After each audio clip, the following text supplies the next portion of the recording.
This channel does not promote any violent, harmful, or illegal activities. All content provided by this channel is meant for an educational purpose only.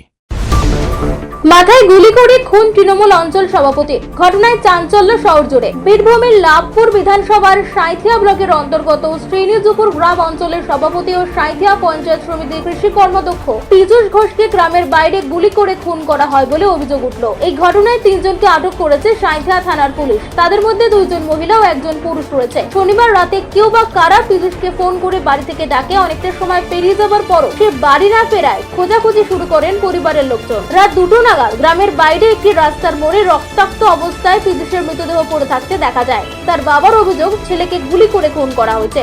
ও রাত খেয়ে ভাত খেয়েছিল, ভাত খেয়ে আবার বেরিয়েছিল, যাও কেউ ফোন করুক যা করুক। তারপরে এসে রাত 2টোর সময় দেখছি, ওখান থেকে খবর পেলাম, রাত 2টোর সময় এসে দেখছি চিঠিয়ে পড়ে আছে, মাথায় গুলি করে দিয়েছে, কপাল দিয়ে বেরিয়ে গেছে। এই কোথায় পড়েছিল আর কিছু জানি না। তারপরে পড়েছিল, হ্যাঁ, তারপর বয়স কোথায় পড়েছিল, হ্যাঁ কোথায় পড়েছিলেন উনি? হ্যাঁ পড়েছিল চিঠি। কোন জায়গায় হ্যাঁ কোন জায়গাতে? ওই আমাদের ওই ট্যামাতার পালপুকুর ধারে, ট্যামাতার পালপুকুর ধারে। কারা মারতে পারে? হ্যাঁ হ্যাঁ বলছি কারা মারতে পারে? হ্যাঁ কারা মেরেছে? হ্যাঁ কারা মেরেছে তার বলতে পারবো না, ও কেউ দেখে নাই তো, কেউ মেরেছে কী করে জানবো এখন। উনি কি কোনো রাজনৈতিক দল করতেন? ও পার্টি করতো তো, তৃণমূল পার্টি করতো। অঞ্চল সভাপতি ছিলেন? হ্যাঁ। কি ছিলেন?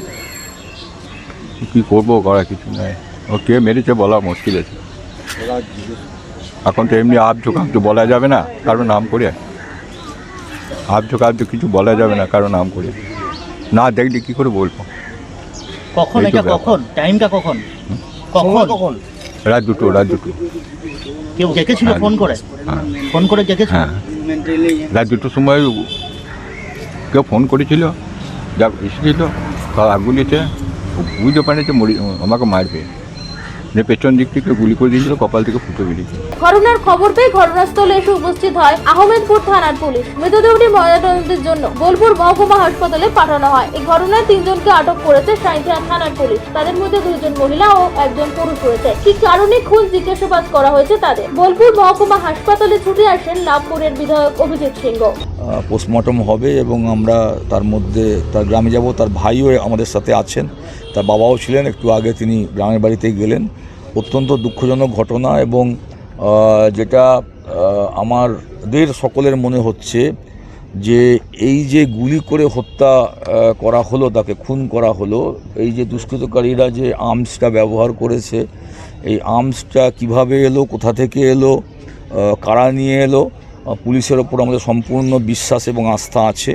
আশা করব পুলিশ এর সঠিক তদন্ত করবে এবং দোষীরা গ্রেপ্তার হবে। এবং এটা দুষ্কৃতকারীদের কাজ, এটা আপনারা বুঝতে পারছেন। তার কোনো স্বাভাবিক ভদ্র মানুষ তো আর গুলি করে মানুষকে খুন করবে না। তাই যারা করছে তারা দুষ্কৃতকারী, অ্যান্টি সোশ্যাল ক্রিমিনাল। তাদেরকে কারা লাগালো, কেন খুন হলো, এটা সম্পূর্ণ পুলিশের তদন্ত সাপেক্ষ বিষয়।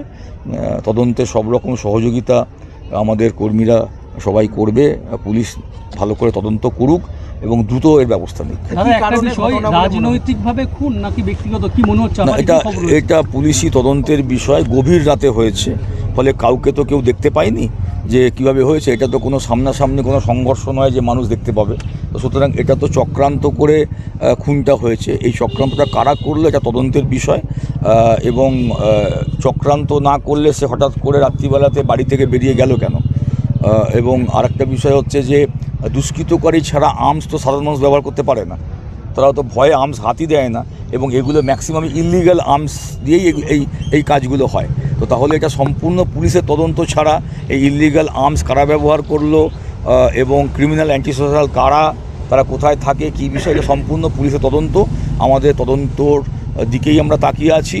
তবে আমরা এটাতে বিশ্বাসী এবং আমরা পুলিশের ওপর সম্পূর্ণ আস্থা আছে যে পুলিশ দ্রুত তদন্ত করে দোষীদের গ্রেপ্তার করবে এবং আর্মসটা উদ্ধার করবে। এরকম আরো খবর পেতে হলে আমাদের ইউটিউব ও ফেসবুক পেজটিকে সাবস্ক্রাইব ও ফলো করে রাখুন।